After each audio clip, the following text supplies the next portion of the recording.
Hello everyone, I'm Ruben Escalante. In this week's tutorial, I'm going to show you how to use the rule of thirds to take high quality photos on your cell phone. Go to your settings and click on the camera app. Then make sure that your grid is turned on.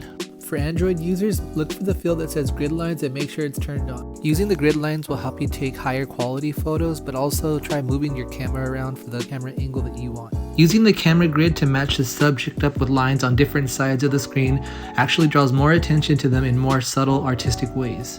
In this week's tutorial, you're going to use the rule of thirds to help you compose your shot by placing your subject on one of the 4 plot points. I'll be ending today's tutorial by showing you a few examples of photos that I took around my house. Remember to have fun and take a lot of photos.